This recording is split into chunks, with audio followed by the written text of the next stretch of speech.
Muchas gracias, presidente. La reserva que vengo a proponerles es una reserva que previamente fue discutida y aprobada por unanimidad en la Comisión de Asuntos Indígenas y fue remitida nuestra opinión a la Comisión de Presupuesto y Cuenta Pública. En esta reserva, referente al anexo 9 sobre las erogaciones para el desarrollo integral de los pueblos y las comunidades indígenas, establecidos en el artículo 2, el apartado B, tiene que ver con no dejar fuera de los beneficios que en este anexo 9 y en particular en los recursos que están etiquetados en la Comisión Nacional para el Desarrollo de los Pueblos Indígenas, tiene que ver con la inclusión de aquellas comunidades que no son beneficiarias porque dentro de las reglas de operación se establece que solamente pueden ser elegibles para el beneficio de estos programas y recursos aquellas comunidades que aparezcan en el censo de población del INEGI de 2010 para este caso como comunidades elegibles. Por ello, señor presidente, pido que podamos tener la sensibilidad y dado que era un tema que por unanimidad lo discutimos en la Comisión de Asuntos Indígenas, propongo que podamos aprobar esta reserva. Con ello estaremos contribuyendo en verdad a continuar saldando la deuda histórica que tanto decimos en el discurso en beneficio de los pueblos y las comunidades indígenas y que pudiéramos ser susceptibles de apoyo a aquellas que ahora se encuentran en la exclusión y en la discriminación por no aparecer en el censo de población del INEGI 2010. El derecho a la identidad es una prerrogativa fundamental para los pueblos indígenas de México, a partir del cual ellos fundan la búsqueda de un desarrollo que preserve su cultura. De manera sistemática y reiterada ha existido a lo largo de la historia de los censos en nuestro país una tendencia a invisibilizar y a minimizar y en consecuencia a discriminar numéricamente a la población indígena. Incluso enmarcado esto en una lógica integracionista. Es por ello que muchos sociólogos e historiadores han denominado este fenómeno como un etnocidio estadístico. Para nadie es un secreto que muchos indígenas además niegan su identidad tan solo para evitar ser sujetos de burlas o de cualquier otro tipo de discriminación o vejaciones, muchas veces sin tener en cuenta que al negar esta identidad complican su acceso a programas que ha implementado el Estado mexicano con el fin de continuar abatiendo su rezago. Limitar la definición de lo indígena a la sola categoría de hablantes de lengua indígena confirma una visión reduccionista, la cual sigue siendo una práctica sistemática del Estado mexicano. Las instituciones mexicanas necesitan incorporar y en los cuestionarios de los censos variables de autoafirmación y de motivación como un elemento central para la definición de las políticas públicas, de programas sociales y de sus beneficiarios.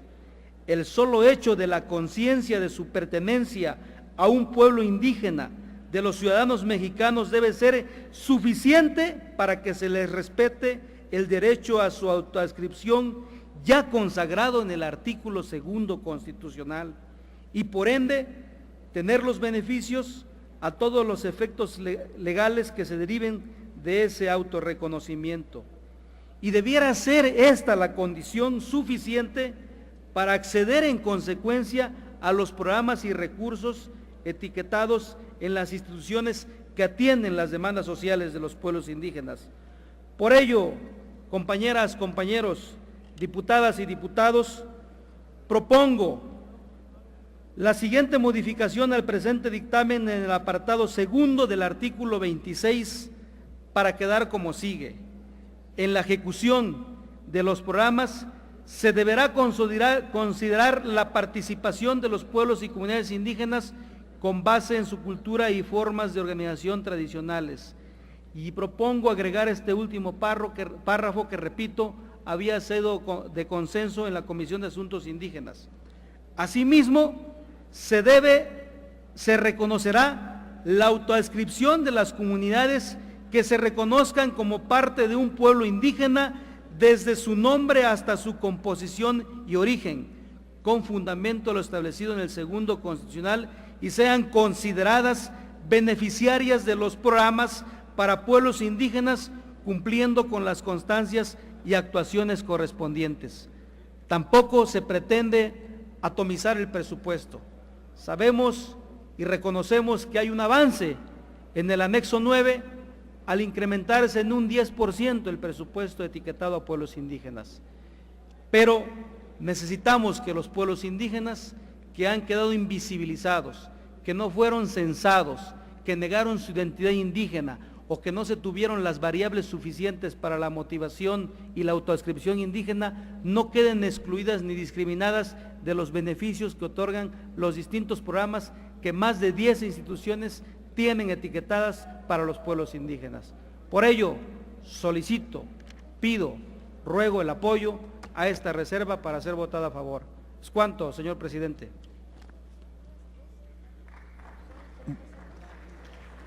Gracias, diputado. ¿Por qué no presentas, están consecutivas sus tres reservas, son la fracción segunda, la tercera y la cuarta? Yo le pediría que de una vez presentara las tres.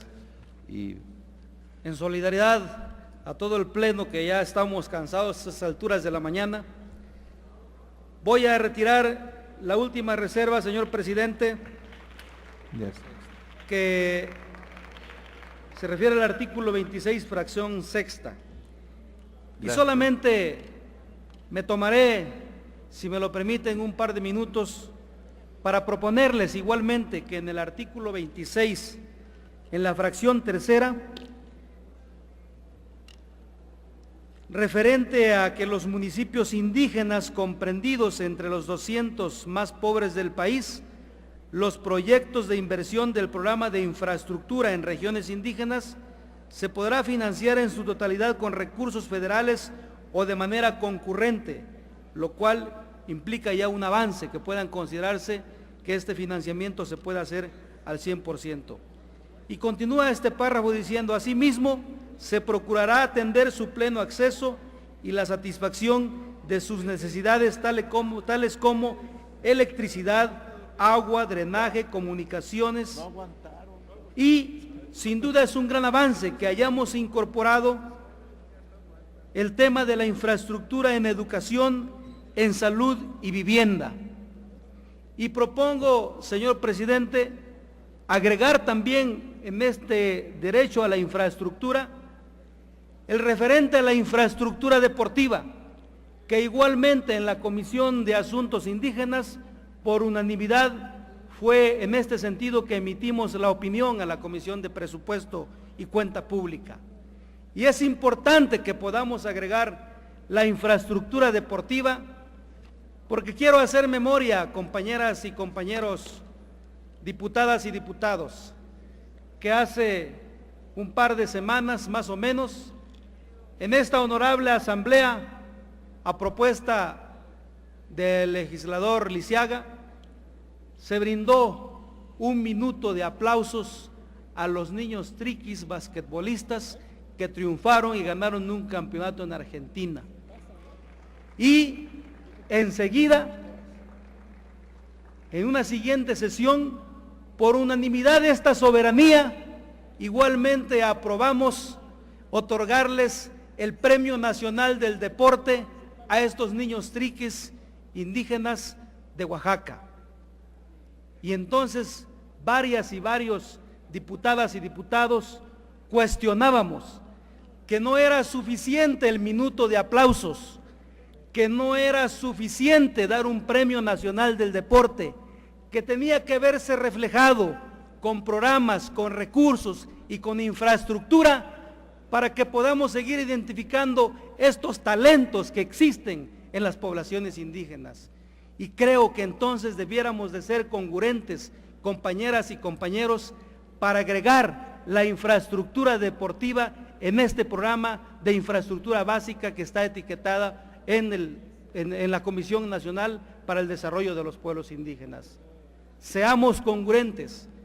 Pido la solidaridad, pido la congruencia y que en verdad hagamos justicia y que no sea mero discurso, que no sea mera simulación y que no sea mero folclore los discursos que aquí emitimos para solidarizarnos con los pueblos indígenas y en particular con sus deportistas. Solicito igualmente entonces, compañeras y compañeros, aprobar esta reserva para incorporar el tema de la infraestructura deportiva. Es cuanto, señor presidente.